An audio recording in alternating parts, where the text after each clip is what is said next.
Hey, comment allez-vous mes chers abonnés? Il y a ceux qui connaissent pas encore ma chaîne, je vous souhaite la bienvenue. Aujourd'hui je vous retrouve tout simplement pour une nouvelle vidéo réactionnelle direction la Corée du Sud avec l'artiste coréenne Taeyeon et son troisième full album. Mais aujourd'hui on a droit à une pré-release single du titre Can't Control Myself. Oui, c'était plus ou moins potable, j'ai essayé, voilà. C'est déjà bien d'essayer. J'ai vraiment hâte de découvrir ce nouveau titre.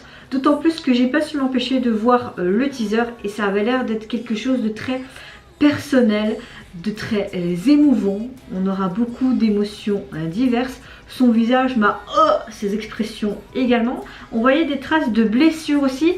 Donc je sais pas ce que ça va être. Mais je pense que ce retour va beaucoup me plaire. Et vraiment hâte d'écouter ce troisième full album. Même si là, nous avons un petit encas avec ce pré-single. Et c'est parti, donc je vais découvrir ceci maintenant.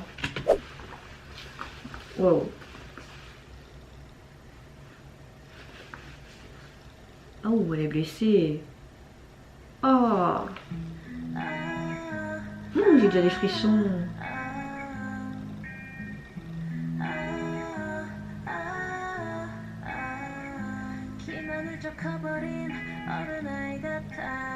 Oh, j'aime beaucoup cette phrase, comme un adulte mais qui a grandi comme un enfant. Ces mots peu sincères m'ont fait choisir des sentiments que je ne peux pas gérer. J'aime beaucoup, c'est en forme de pièce de théâtre pour le moment.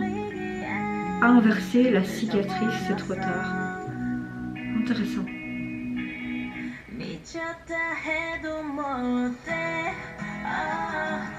Oh, je sens que ça va être un gros coup de cœur.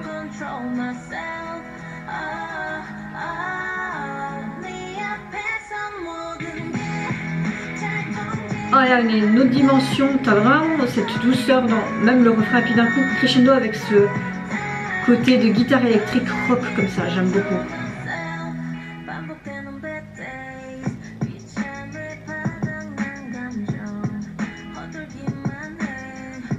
J'aimerais tellement la voir dans un film ou une série parce qu'elle joue tellement bien.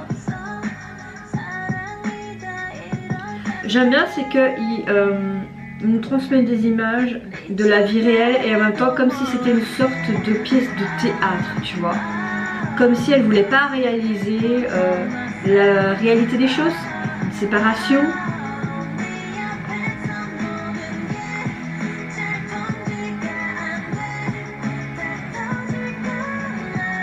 Oh.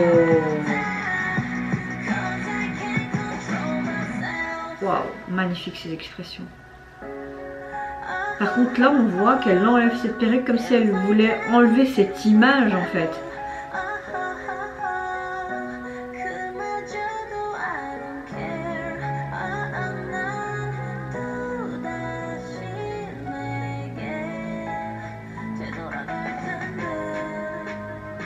On dirait qu'il la manipule. Hein. J'aime beaucoup tu m'appelles fou et alors j'assume qui je suis et alors tu vois. Elle peut pas se contrôler. Comme si toute cette célébrité qu'elle a l'empêche d'avoir cette histoire d'amour avec la personne qu'elle aime. Comme si elle était toujours emprisonnée en fait. Mais elle peut pas se contrôler, elle l'aime toujours autant tu vois.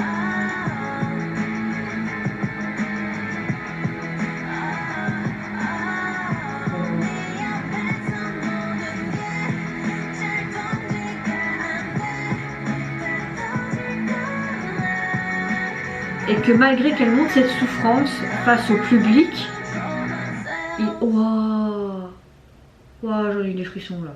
Oh, wow. Il y a tellement de signification dans cette MV les gars, vraiment. Oh. Alors vraiment les gars, cette MV et cette chanson m'a bouleversée. Je trouve qu'il y a tellement de messages importants. Tous les messages que j'ai pu déduire lors de mon visionnage, lors de ma réaction tout simplement.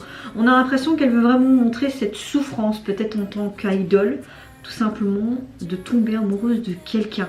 Ou tout simplement l'image qu'on peut donner à travers écran, mais le public ne voit pas la souffrance de la personne de l'idole, de l'artiste tout simplement. Comme si c'était un objet malléable. Mais non, ça reste un être humain.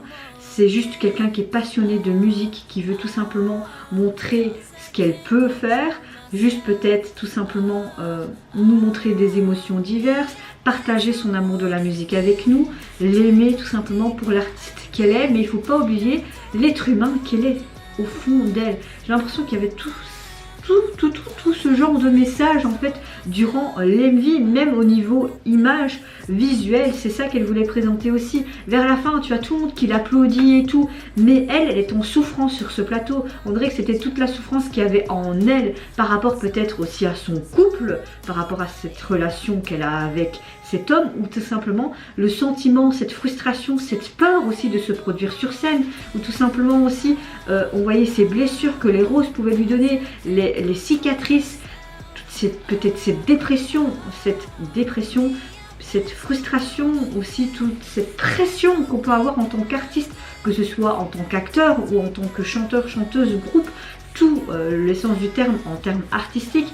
Oui, enfin, je sais pas si mon analyse, si ma déduction est bonne, mais rien que les paroles aussi, pendant mon visionnage, que je lui ai dit les paroles, il y avait des paroles percutantes et qui te bouleversaient, ces expressions, ces larmes, hein, tout était juste magnifique. Et j'aime beaucoup le fait qu'on montre des plans individuels où on voit elle comme si c'était dans sa vie de tous les jours, mais également ce visuel qu'on montrait tout simplement à travers une pièce de théâtre. Donc oui, c'était très cohérent, ça m'a fait tout simplement écho en moi, parce que même si tu n'es pas une artiste, tu peux ressentir ces diverses émotions comme elle, parce que voilà, comme je le dis, on reste un être humain à part entière, avec ses émotions, ses soucis, ses moments de bonheur, etc. Enfin voilà. Oui, Taeyeon, tu m'as vraiment fait bouleverser. C'était vraiment un gros coup de cœur, mais émotionnel au niveau visuel et même au niveau de la chanson et les paroles. Tu nous reviens en cette année 2022 avec quelque chose de très beau et percutant dans tous les sens du terme. Et vous n'hésitez pas à me dire en commentaire si vous trouvez que mon analyse est bonne, si vous pensez peut-être la même chose que moi ou pas. Si vous avez d'autres conclusions, n'hésitez pas à me le mettre dans le commentaire, je suis preneur. Moi je vous fais plein d'énormes gros bisous. Je vous retrouve très vite pour une prochaine vidéo. Et s'il vous plaît, prenez soin de vous et de votre famille, c'est ce qui est le plus important. Au revoir, bye bye, sayonara.